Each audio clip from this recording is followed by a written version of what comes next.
Tepuk tangan dulu buat Anda loh. Wow. Karena dulu waktu pertama kali saya bicara di depan publik, nggak langsung di depan 1.300 orang. Siapa yang mau dengerin saya?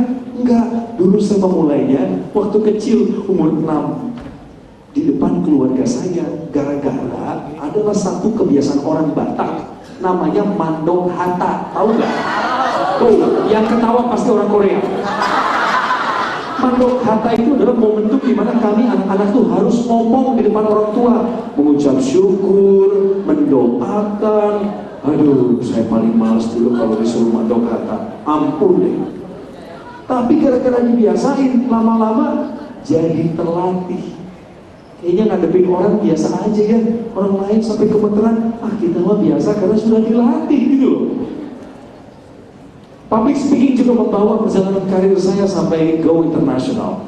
Saya bersyukur sama Tuhan karena klien yang dikirim dari luar negeri pun datang ke Indonesia. Saya dikirim sampai ke luar negeri, berangkat sampai ke Brunei, berangkat sampai ke Washington DC untuk bicara di depan publik, membawakan acara. Ini salah satu yang dipercayakan kepada kami. Waktu Garuda Indonesia, salah satu airline kebanggaan kita, milik negara, bergabung dengan SkyTeam, salah satu aliansi penerbangan paling besar di dunia. Acaranya ada di Bali 2014. Seandainya Anda tidak percaya, itu foto saya. Karena kecil banget, makasih. Dan public speaking tentu membawa kesempatan untuk bertemu klien-klien besar, seperti salah satunya bank terbesar swasta di Indonesia, BCA. Ketemu di sana hampir setiap tahun kami dipercaya untuk membawakan acara BCA Award. Belum lagi yang bersih-bersih, kalau kamu makan ada banyak lemaknya, kasih sama saya saja sudah. Mama lemon saya kasih sama kalian.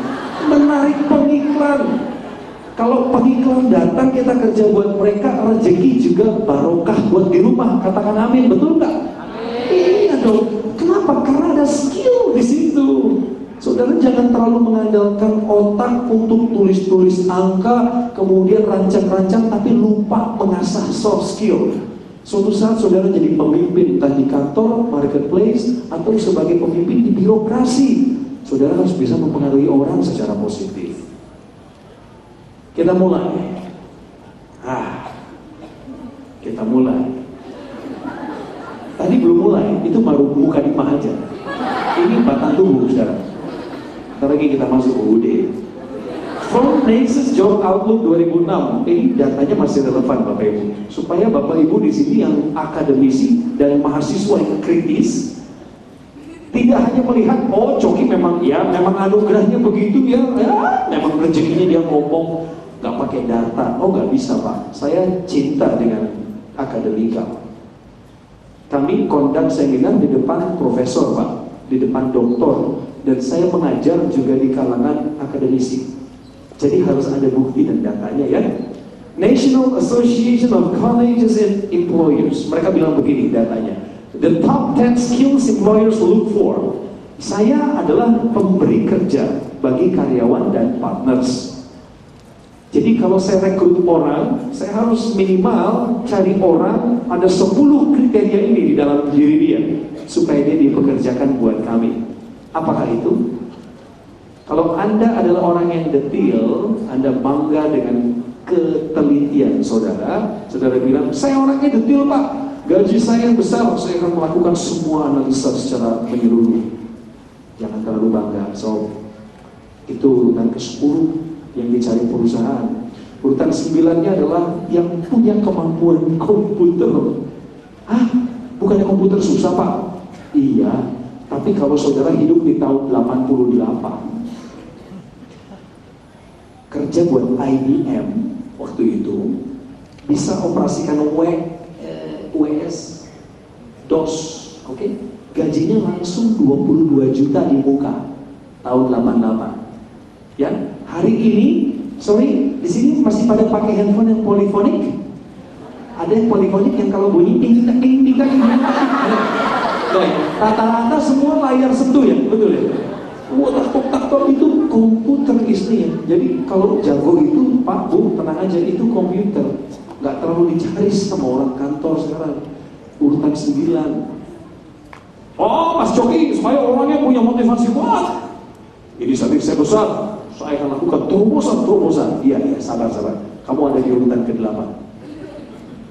Interpersonal skills, kemampuan untuk mengolah talenta dan mengaplikasikannya dalam dunia kerja. Wih, keren. Bahasanya aja panjang begitu, super sekali. Kabar-kabar, kabar kerja.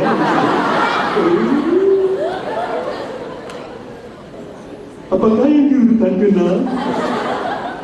Nah, flexibility and adaptability. Memang kita harus fleksibel dan adaptif di dunia kerja. Mau ditempatkan di mana saja kalau sudah komitmen tanda tangan kontrak, apalagi diangkat jadi karyawan tetap. Yang kelima, punya kemampuan menganalisa. Keren gak? Keren. Tapi di urutan kelima berarti ada di atasnya lagi. Apakah itu? Orang yang punya etos kerja. Teman-teman mahasiswa, belajarlah mulai sekarang untuk tidak plagiat karyamu. Mulailah belajar untuk konsultasi kepada dosen secara orisinil. Ajak teman-temanmu sama-sama kompetisi yang sehat, supaya nanti masuk dunia kerja dirimu sudah terlatih untuk pegang etika. Saya paling nggak mau kerja sama orang yang nggak punya etos kerja. Kerja semau jidat, mau gue aja, berasa dia punya perusahaan. Orang yang punya perusahaan tahu etika. Tuh nomor 4. Ternyata strong work ethic lebih penting daripada computer skills. Perusahaan mencari apa lagi? Nomor 3, teamwork skills, kerjasama antar individu. Pak, saya jago bahasa Inggris, saya jago hitung-hitungan, biarkan saya kerja sendiri. Kata HRD-nya, lu gila kali, itu keluar sebelah sana. Dia mau dominasi sendiri, mau jadi playmaker, jadi striker, jadi penjaga gawang. Nggak bisa. Saudara harus kerjasama sama orang lain. Ngomong-ngomong, saya mau ngingetin aja nih. Kalau saudara berusaha mengangkat hidup seseorang, sekali lagi saya ulang, kalau saudara berusaha mengangkat hidup seseorang, hidup saudara pun akan terangkat. Gak ngerti ya? Oke, saya ulang. Kalau saudara berusaha mengangkat hidup seseorang, mendorong dia, otomatis hidup saudara pun akan terangkat. Itu kabar baik buat kita, supaya kita menyingkirkan yang namanya ego. Jangan apa-apa biar saya yang dapat kredit, saya yang dapat pujian. Enggak, kamu gak bisa hidup sendirian di dunia ini. Ada butuh mereka, kerjasamalah. Yang kedua apa saudara? Oh ini keren, kejujuran dan integritas. Apa sih integriti? Apa sih integritas saudara? Saya kasih bahasa yang sederhana aja ya. Integritas itu adalah Anda melakukan hal yang sama dan benar meskipun ketika tidak ada orang yang melihat. Contoh yang gampang deh, teman-teman kita yang ada di Senayan. Waktu ada kameramen, fotografer nyolong mereka, kerjanya serius. Begitu kagak ada yang meliput, buka situs-situs nggak jelas di smartphone-nya. Apakah itu dinamakan integritas? Itu yang nggak punya integritas. Jadi mau ada orang, mau ada yang lihat, nggak lihat, saya tetap berlaku benar. Itu integritas. Nomor 2 tuh sobat maksudnya. Nomor 1-nya apa? Skill berkomunikasi, kemampuan berkomunikasi dicari orang. Karena orang-orang yang menunggu di sana menyaring saudara menjadi calon karyawan. Mereka minta diyakinkan kalau saudara tuh nanti bisa berbicara, kerjasama, sosialisasi, communication skill, saudara. Saya nggak bohong. Ini semua data, saudara. Anda lihat itu. Ini sinergi dan sinkronisasi ya. Ternyata yang paling bawah justru semakin berkembangnya bisnis, ya business expansion. Ini malah naik turun ya. Integritas dengan inisiatif tukar posisi. Kemudian masuk leadership di sana. Dan coba baca itu. Ada fokus, kekuatan fokus itu ada di sekitaran hampir 30% kontribusinya. Tetapi satu posisi yang nggak pernah tergeser dengan kontribusi terbesar adalah komunikasi. Hampir 80% ada di sana. Data berikutnya yang kami ambil dari 2013, saudara, adalah begini. Lihat yang paling atas, oral and written communication skills. cara Anda berbicara dan menulis sesuatu, termasuk laporan dan minutes of meeting. Bagaimana Anda mendelegasikan tugas kepada anak buah Anda dan memastikan bahwa mereka akan melakukan tugas mereka tanpa dipantau. Itu kemampuan komunikasi. Ternyata yang paling kecil itu team oriented. Ya ampun. Kita pikir organizational skills itu yang paling penting. Ternyata dia nggak nyampe setengahnya communication skills. Kemampuan berorganisasi ada di titik 4%. Berkomunikasi sampai lebih dari 12%. Data 2013 dari Wanted Analytics and US Bureau of Labor di Amerika Serikat, departemen yang menampung banyak pekerja. Nah, saudara, inilah yang membuat manusia kualitasnya berbeda-beda. Padahal katanya kita kan semua sama, punya hidung, punya mata, keturunan yang sama lagi dari manusia pertama di bumi. Tapi kenapa ada orang yang lahir, tumbuh kembang, berkembang, bertumbuh, berbuah, yang jadi orang sukses ada, yang jadi orang gagal ada? Kenapa? Contoh sederhana gini ya, semua orang tua pasti pengen anaknya jadi anak baik. Setiap hari anaknya dinasehatin, nah yang manis ya sayang, jadi anak baik ya. Begitu besar, kok anaknya jadi jahat. Guru punya tanggung jawab mendidik muridnya jadi pintar. Kamu harus pintar, kamu harus semangat. Kenapa ada anak yang malas? Kenapa ada anak yang gak berprestasi? Ternyata ini ada jawabannya. Dalam hidup kita harus memulai semua dengan apa yang kita dengar atau